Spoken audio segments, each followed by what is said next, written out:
This is Creative Banter. The puppy adventures have officially begun, starting with this episode.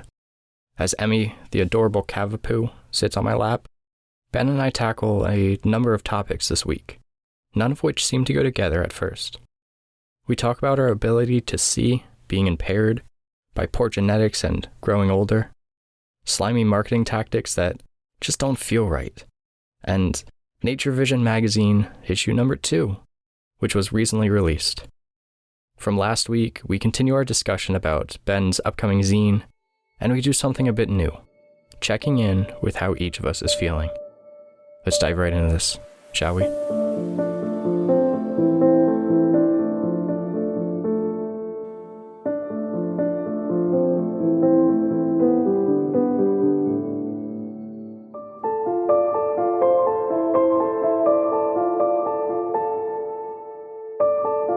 Like I was saying before we got started, I think she's asleep now, somewhat asleep. She's so odd. Oh, no, she's awake. Emmie is currently on my lap, just doing her little standing pose thing that she likes to do, her little T-Rex, as you were saying. Yeah, she's been great so far. That's good. So that's great to hear, because you never really know until you get them. No, so I picked her up this past Tuesday, and she definitely has some separation anxiety. Like, she wants to be around you all the time. She loves attention, but she's not food motivated. Mm-hmm. So I gotta figure out how to go about that whole training thing. Yeah. That's gonna be tough, just because I'm used to food motivated dogs. Lucy, the Springer Spaniel that my mom got this past weekend, she is an absolute terror, but she's at least food motivated, so she's easier to train in that regard. Yeah. But this little one she's been great so far. That's good. That's really good to hear. I mean, she likes her crate, which is so nice. She wakes me up about 2 times throughout the night, typically like around 12 and then 4:30. And then when my girlfriend's getting ready for work, I take her out again around 6 or 6:30. Otherwise, I have no complaints so far, which just means that her puppy phase is going to be easy, and her adolescence, she's going to be an absolute terror. Yes. You do kind of wonder about that. I mean, Oliver, when it came time to doing the training, he took to it really well, which was good. But he's definitely very food motivated. He's also very motivated by toys. So he was very good from that standpoint. We took him we worked with a dog trainer, and we bring him over to the dog trainer's house, and then he would teach Oliver a behavior, and then we would practice that behavior for a week or so, and he caught on pretty good, which is good. Yeah. But I've never had to start from absolute scratch with without any assistance from a dog trainer or anything. So, but that'll be a little challenge definitely if she's not food motivated. Yeah, I'm hoping to at least try using the clicker or just praise in general and seeing how that goes with everything. She's doing well behavior-wise, so I have, like I said, no complaints with that. It's just getting her to learn commands and that kind of deal. But she also has that poodle part of her with high intelligence, and you can see that already. So it should make it a little bit easier, but we'll see how it goes. What's going to be the first thing that you train her to do? So it's going to be sit and come. Yeah, are the 2 first ones. And then we'll work on probably lay down and stay and maybe place. And then after that, we'll be working on heel and those basic little ones. Yeah. No, don't chew on the wire. No, this is how it begins. And this is how it ends. This will be the shortest episode with a chewed mic cable. Well, guys, it was good having this little conversation about Emmie. Yeah. And nothing but static for about 45 minutes. Yeah. Yeah, but just starting with the very basics, and then just to get those down pat, make it easier. Yeah, that's good. Yeah, sit was definitely a very big one, because what we found what we learned from the trainer and also in practice is that once they can sit, then it helps so much with regard to if we're taking Oliver for a walk and then there's a dog coming the other way, you tell him to sit, and then he's not going to react to the other dog, and all kinds of things like that, where it just really helped out. And there's other commands too that are look and that kind of thing, more of niche commands that are also good for that kind of you're taking him for a walk, or you're out playing with them and all of a sudden some animal or something runs by that grabs their attention. Yeah. If you have those commands down pat enough, you can kind of use those to gather her attention back and bring her back to you. Yeah.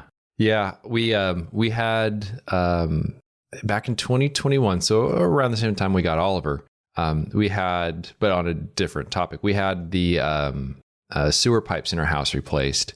And there was one thing that happened, and I don't know, I probably may have mentioned this at some point in the past, but one of the vent pipes that goes up to the roof, it had dropped down a bit when they were repiping.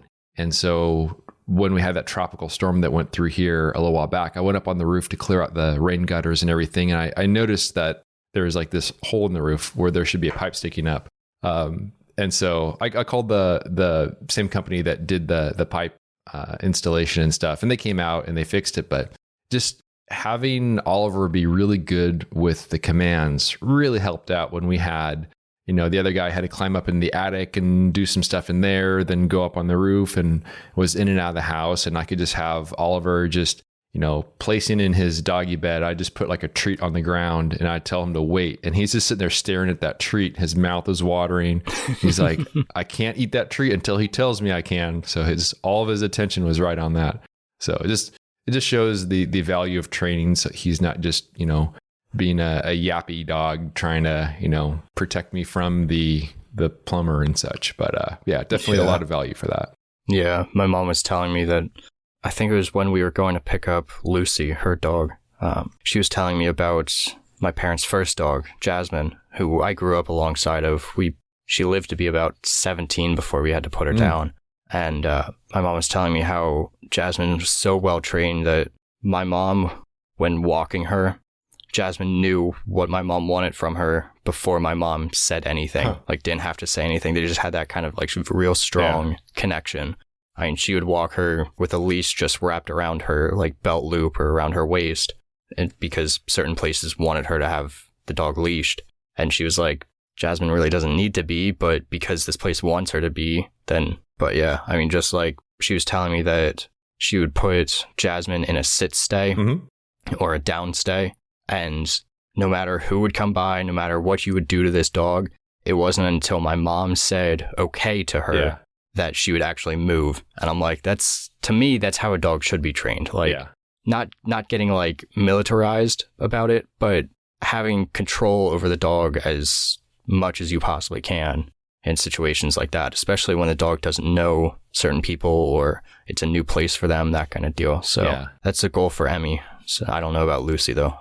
She's a little crackhead. Is there any dog parks or anything where near you where you have the ability to bring them there so they can play with other dogs? Not that I know of. I mean, our neighbor has 2 dogs. My girlfriend's parents have a dog. So we know of plenty of people who have dogs to so get that kind of socialization. Yeah. My cousin and his fiance have a dog as well. So it's just might take a little bit of traveling a little bit here and there, but I think I'm a little bit more comfortable with bringing them to a dog I already know versus going into a dog park. And you don't ever know. You have that one guy who's just, his dog is off leash and shouldn't be off leash in that situation. And dog aggressive to certain breeds. And you just happen to have that breed. Yeah. So there's a dog park not far from where I live. And I take Oliver over there pretty much every single day. I mean, I usually don't take him there on the weekends just because it's just sometimes nice to have some time off. But usually when my wife goes to work each morning, I'll take Derpy, I'll put his harness on him, and then we'll walk over to the dog park. And it's kind of funny because the dog park has like 3 different areas. There's an area for just little dogs. There's an area for dogs of all sizes, which is pretty much just where big dogs go. And then there's another side, and I don't know, maybe a year and a half ago or so, I got to know the people on the other side. And so he has his buddies that he goes and plays with every morning, and he loves playing with big dogs. So like his buddies, there's like a German Shepherd. It's a female, it's a little bit younger. There's a large male German Shepherd, which doesn't really play with the other dogs. He just runs the fence back and forth, but he's fine. But he just loves getting in there, wrestling with the other dogs. And that he's had a good time. If he's covered in slobber and then rolls in the dirt. So he just like covered in mud basically by the time I get him home. But I remember the first few times I took him there because he didn't have any experience really with other dogs before, with his previous owner. And so he didn't really know what to do with other dogs, but now he's like the most social little dog. He gets the other dogs playing with him. He gets them to chase him and vice versa. So it works out really well. And I think that's helped him along quite a bit. Because other than that, he comes home and he's just, with cats. So, it's a little different. Yeah, I'm not sure how she's going to grow up, but hoping that she stays as good as she's been. Because even with crate training, she's been fantastic. Yeah. Like Lucy will be in her crate and she'll whine for forever. The first night especially was terrible. And I could hear it from up in the in-law suite, which is on the opposite side of the house compared to my mom's room where Lucy was in. And second night, third night, she was starting to get better. I think she's better now that she's more acclimated to it and everything. Whereas Emmie, I introduced her to a crate.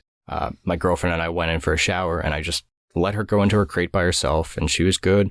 She has this little soft blue duck that has a squeaker on its head and then it's crunchy on the body. Yeah. And she was laying with that. That's now her best friend. So she was laying with that and I closed the gate and we went in for a shower. She didn't make a peep. She just slept. Nice. And then throughout the entire night, she was great too. She, like I said, she woke me up, I think at 12 and then 4:30 and that was it. I'm like, you need to stay like this because you so far are fantastic with everything leading up to training. Just whole demeanor. I couldn't have asked for a better dog. That's awesome. So far. So, yeah. So. Well, that's good. But earlier today, I went to the eye doctor for just a routine, just a vision check.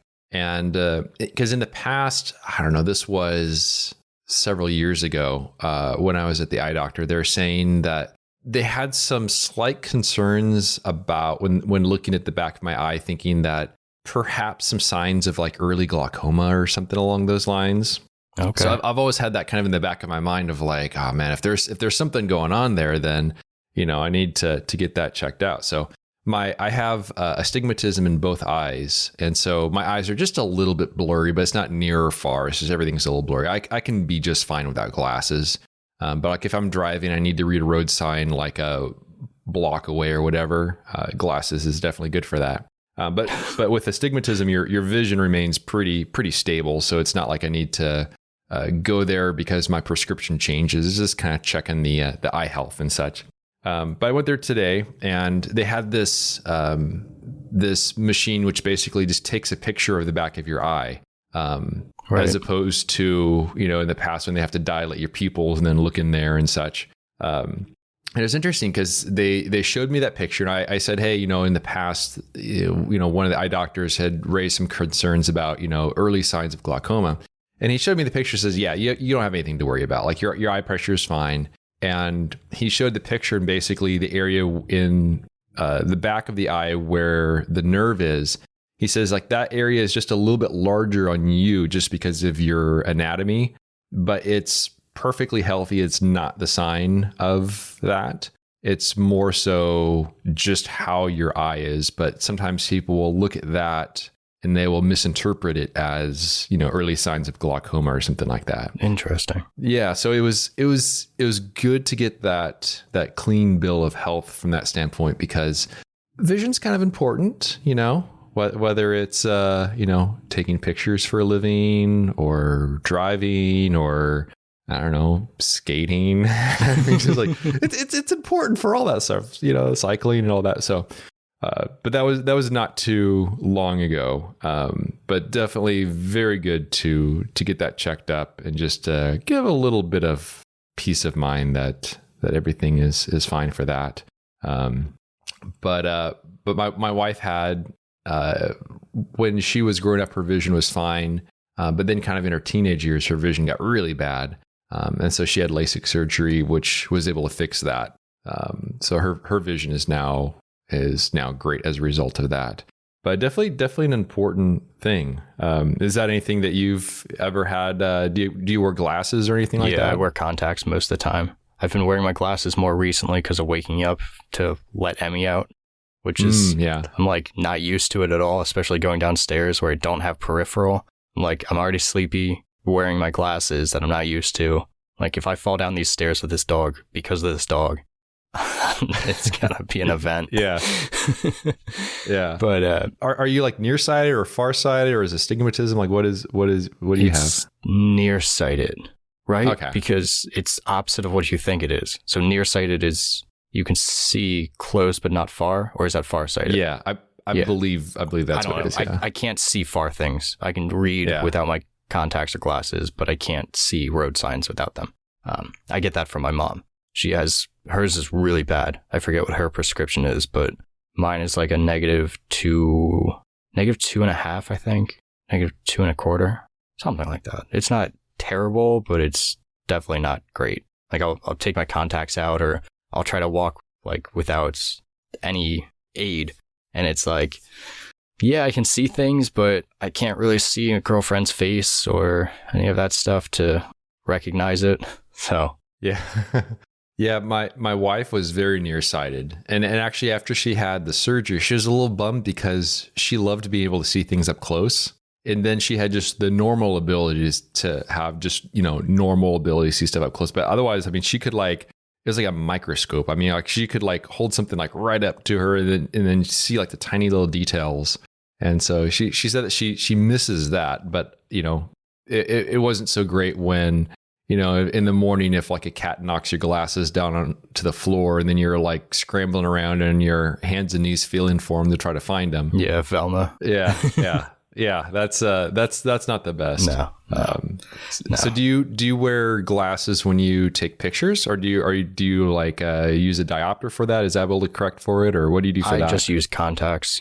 Contacts? Yeah, I've pretty much worn contacts almost exclusively since 8th grade, I want to say. Because I got my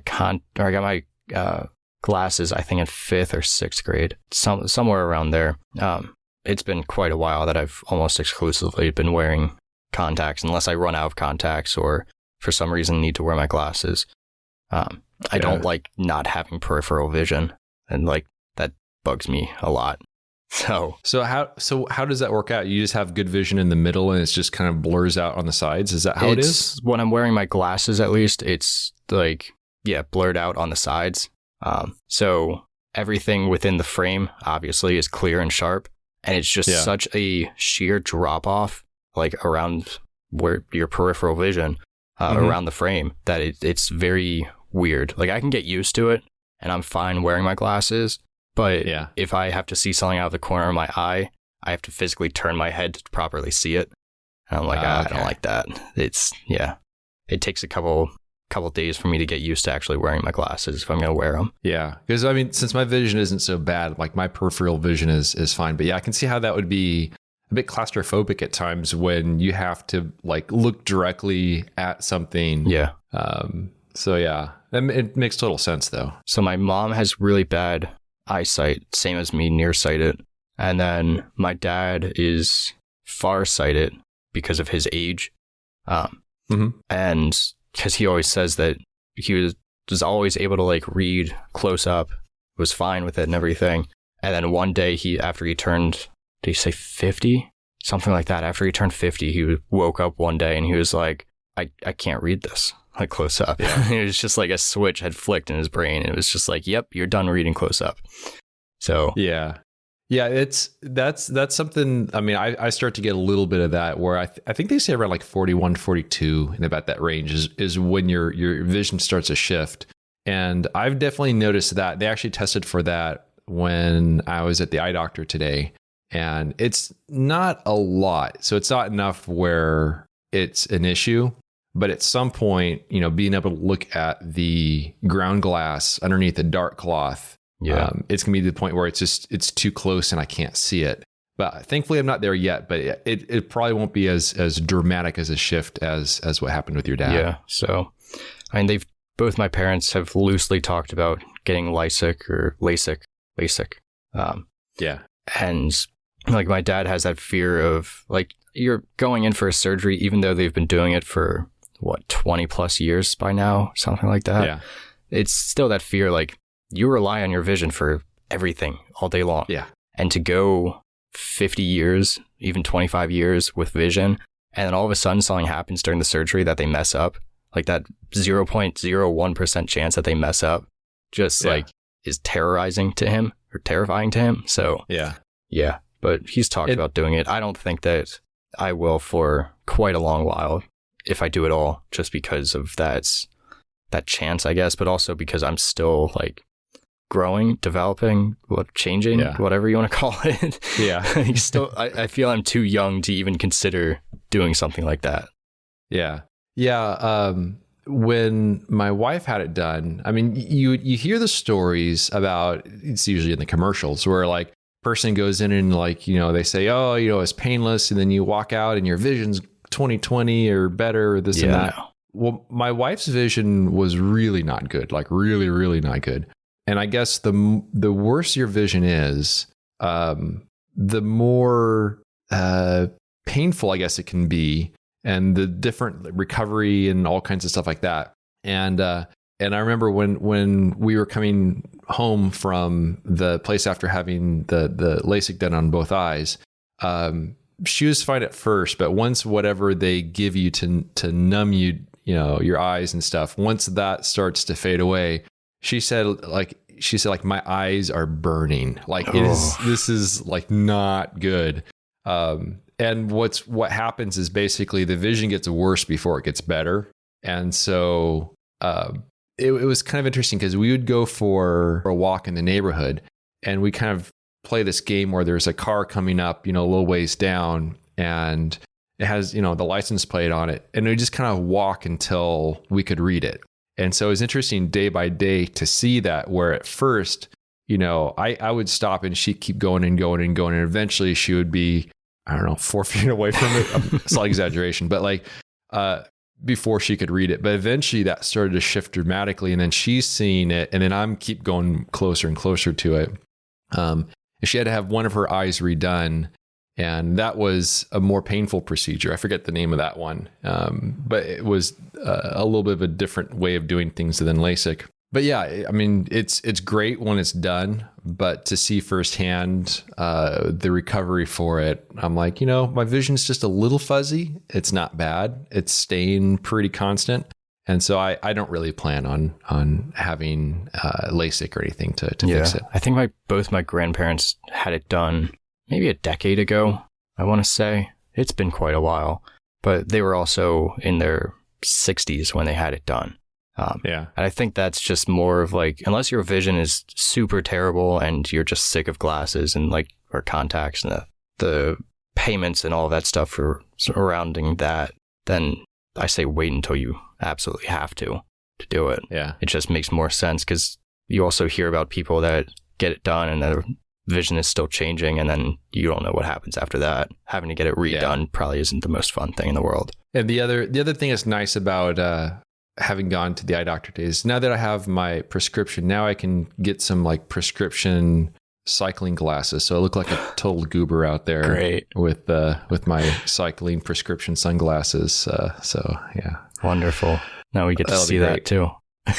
Yes. Now that you're on Instagram again. Yeah. I'll be posting cute pictures of puppies as I'm watching them all throughout the day and being tired out by them. And I'll also be posting cute pictures of myself in spandex. Yeah, there we go. So yeah. So I understand that you have a copy of Nick Carver's zine. I do, yes. It's sitting in front of me. His 3 Nights in Arizona zine that he produced. I'd be curious to hear about that. I know that he recently had his gallery show, which is pretty awesome. I didn't get a chance to make it to the opening, but it's still going to be open for another couple months or so. So I'll probably have to head up there. It's about an hour or so north of me, so it's not too bad.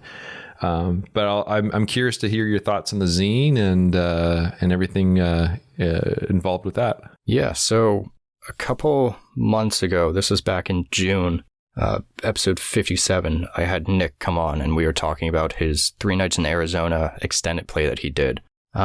And talking a little bit about mental health aspects of that and societal commentary or social commentary, something like that is what I think I called it. And at that time, when you purchased the extended play, you were also able to purchase a zine alongside of it if you want it for, I think, a couple bucks more. And originally it was supposed to just be that there's only people who purchased the extended play that could get the zine, something along those lines.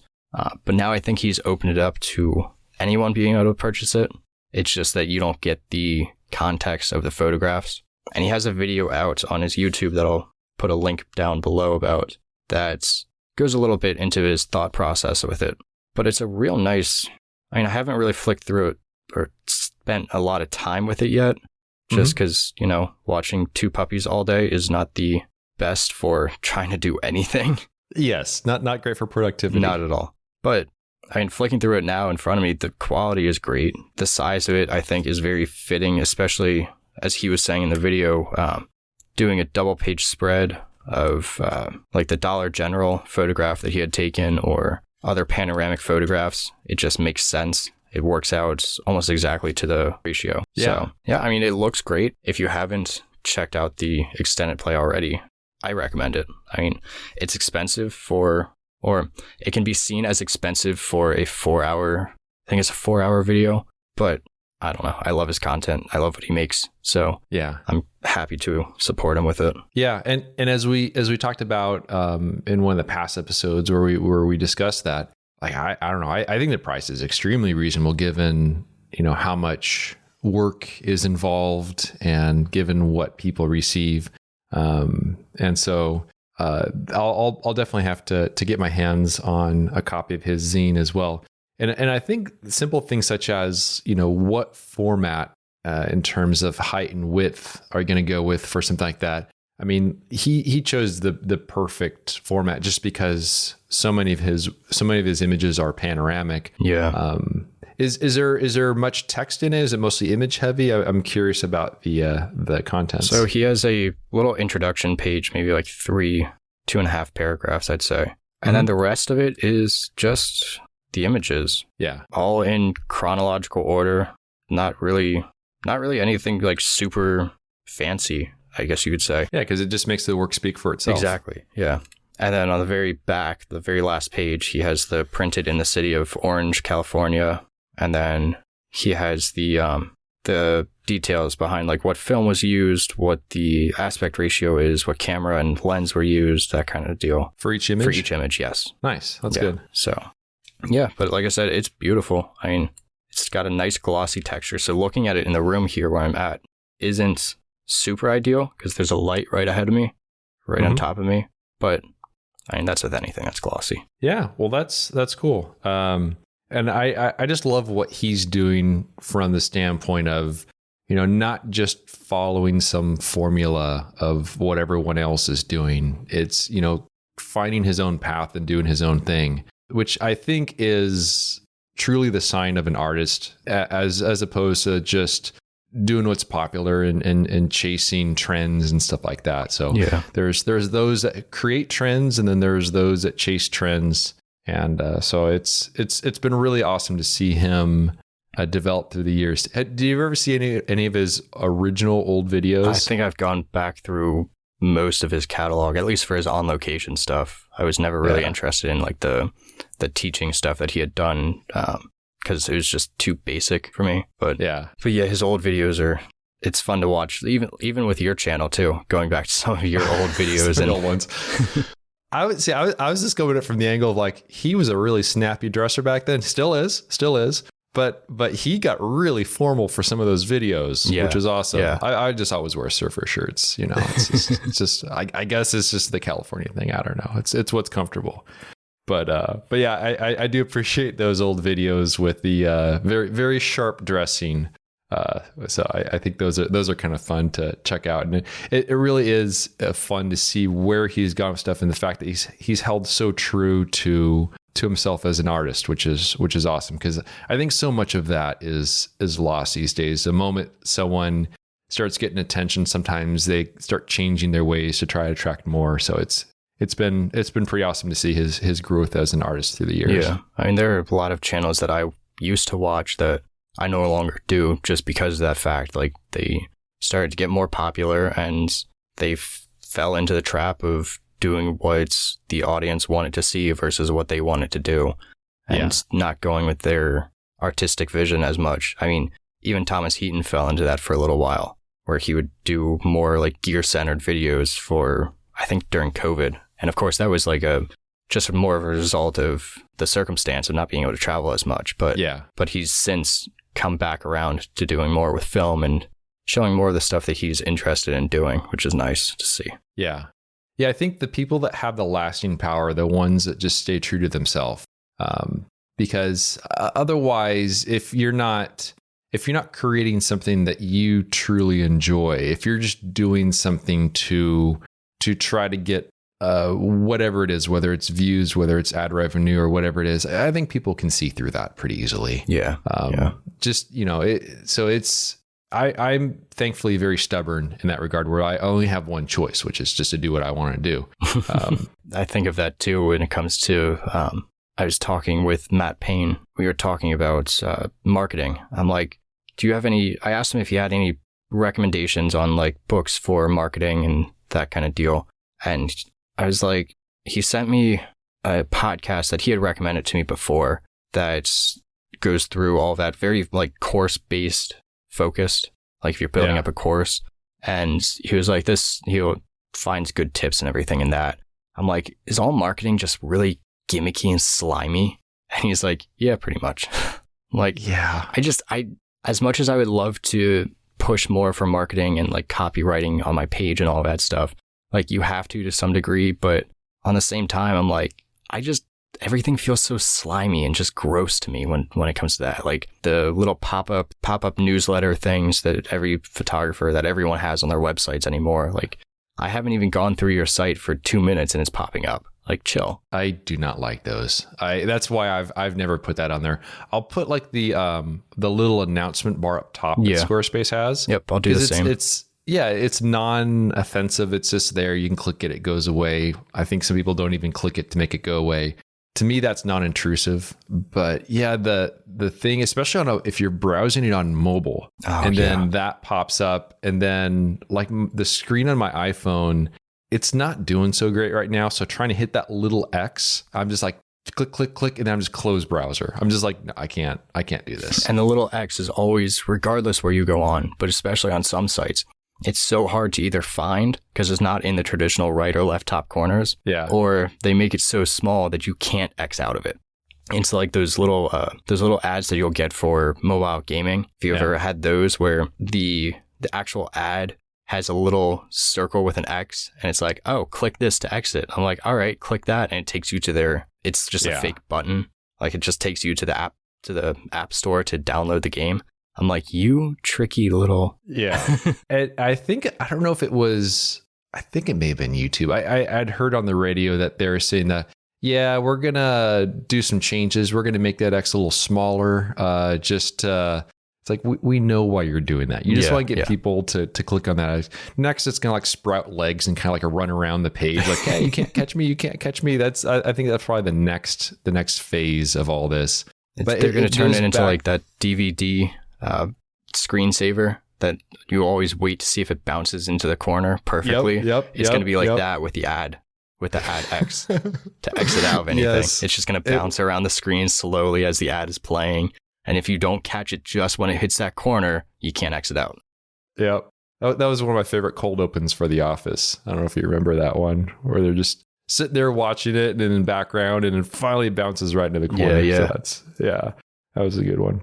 So I know like last week, I don't know, I was feeling a little down for some reason, but this week is feeling better. Oh, yeah. And I'm not sure why it is. Weather is the same. Everything else is basically the same. I think it's because I'm just crossing some things off the list of things I need to get done. Like having the roof vent pipe fixed, going to the eye doctor today. Like all these things I think just kind of hang over my head in a way of like, these are these obligations that are coming up. And I think that with each of those that I cross off the list, it just kind of lightens the load just a little bit more and a little bit more, which is good as we kind of head in towards this fall season ahead with the trips coming up. And I was checking the weather for the trip that we've that I've mentioned here about my wife and I going up to the Eastern Sierra, and it looks like the weather forecast is going to be great for that. Like mid 70s during the day. I think it said like 40s or 30s at night. But mild, good camping weather, blue skies. I've heard fall color is a little bit delayed, perhaps. So even though we'll be there a little bit later than I was there last year, I think we'll be hitting some really good color. So it's just it's those small things sometimes that have a big difference. And I think just unloading some of those things that are on my plate just contribute so much to just a better overall feeling. So it's kind of an annoyance sometimes having to get all that stuff done, but it's definitely, I think I'm feeling a little better this week. How are you doing this week? No, it's been all right. I mean, this past weekend when we picked up Lucy, it was just, we've been having such bad weather recently, just overcast, dreary, just not good weather. And the whole weekends with a new puppy in the house was just like that. So it was like, all right.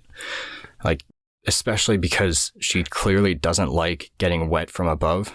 Like the wet grass doesn't bother this one, but she doesn't like to actually feel the rain on her. I'm like, of course, you don't like that. And it's the weekends that we get you and we're trying to get you to go outside to go to the bathroom. Yes. And it's a pain. So, I mean, the weather hasn't been helping with the feeling down and that kind of deal. And then the stress of the fun situation with jobs and stuff like that. So, any leads on that front at all? No, got rejected from a local college to be an adjunct professor. So that's not going to happen.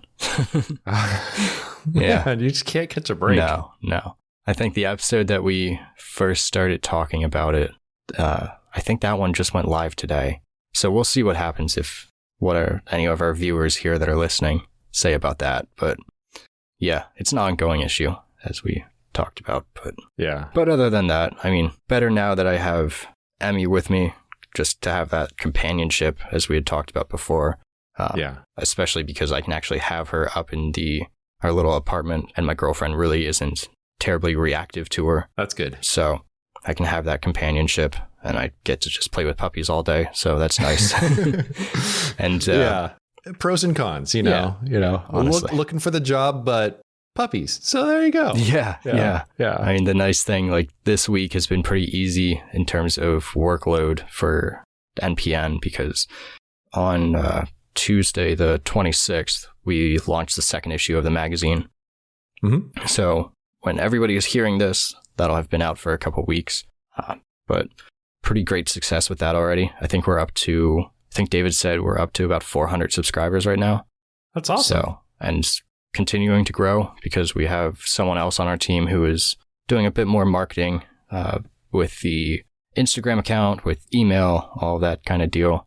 We are going to be sending out an email survey, I think next week, to the subscribers just to get an idea of what they want to see more of, what they want to see less of, etc. So yeah, I'm looking forward to the third one. Get started on sending out emails to collect articles for that in the coming days, and then get to work on it. That's awesome. Yeah, I just over the past several days, I just finished writing all the text for the zine. And it's not a lot of text, but I do like the storytelling aspect of photography. And I find that there's a lot of running themes in my work. So I'm able to put that in the text. But it'll be like, for example, a 2-page spread. There'll be, one photo that kind of spans those, and there's a little bit of space off to the side, and just a relatively small column of text just to set up the image, kind of talk a little bit more about the process of finding that location and what everything, went into creating that image. But then, there's some of the images will relate to one another in terms of, this is a location that I found the year before. I scouted it. I went back and photographed it. And that's the same for this, this other subject over here. So it's been really fun putting that together and tying it together. And it took basically 2 days to write the text for it, and then one more day just to go through and polish it up. And so now at this point, it'll just be whatever I come away with from my fall trip. I'll be able to, drop that work in there and then add the text for that for when I eventually, send it off to the printer. But I usually do not look forward to writing the text. It's hard for me to be clear and concise in a way while still articulating exactly what I want to say. But I think now, just for whatever reason, it's a little bit easier. Maybe just a little more experience working with that kind of a thing. Yeah. I mean, you know who to send it to if you need help with it. Exactly. I think once I'm done with the work from the fall trip and I have that in there and all that, I'll have to send you over a digital copy so you can so I can get your input on that. Yeah, definitely. But I think it's the right amount of text where it's something where you look at it, you actually want to read it, as opposed to being just hit with like this massive wall of type. And so I think that is going to come together quite nicely. So I really do look forward to, after I come back from the fall trip, that I'll be able to work on that. So I think that'll be something to look forward to. Yeah. Once I get a little bit more used to having the puppies around and get into a solid working routine again with them, in between their nap times and everything, I'm going to have to start, as I mentioned before, working towards an ebook that I want to write, figure out exactly what I want to write, and just get started with it. And then, of course, stop procrastinating on the Substack and finally get posting with that. Yes. You've been threatening for a while now. Yeah, threatening. But I just read something on there that was pretty interesting, too, about oatmeal and the history of bran at breakfast. So, yeah, it talked about like how Quaker Oats in 1969 acquired Fisher-Price, and then they helped to finance the making of Willy Wonka and the Chocolate Factory in exchange for licensing rights to branded candy bars. Then in 1982, they acquired US Games, a video game maker, for the Atari 2600. And then in 2001, PepsiCo acquired Quaker Oats, not for the cereal, but for the sports drink Gatorade, which a cereal maker had itself acquired in 1983. So I'll send a link down at the bottom. It's just a fascinating read. I've been going through Substack while playing with the puppies and reading a bunch of other articles or newsletters. I don't know exactly what you want to call them. I guess articles, technically, because I didn't get them in email. But just getting an idea of what other people are writing, what other people are doing with it. And then I'll start up on that eventually, one of these days, when my procrastination stops. Sounds like a plan.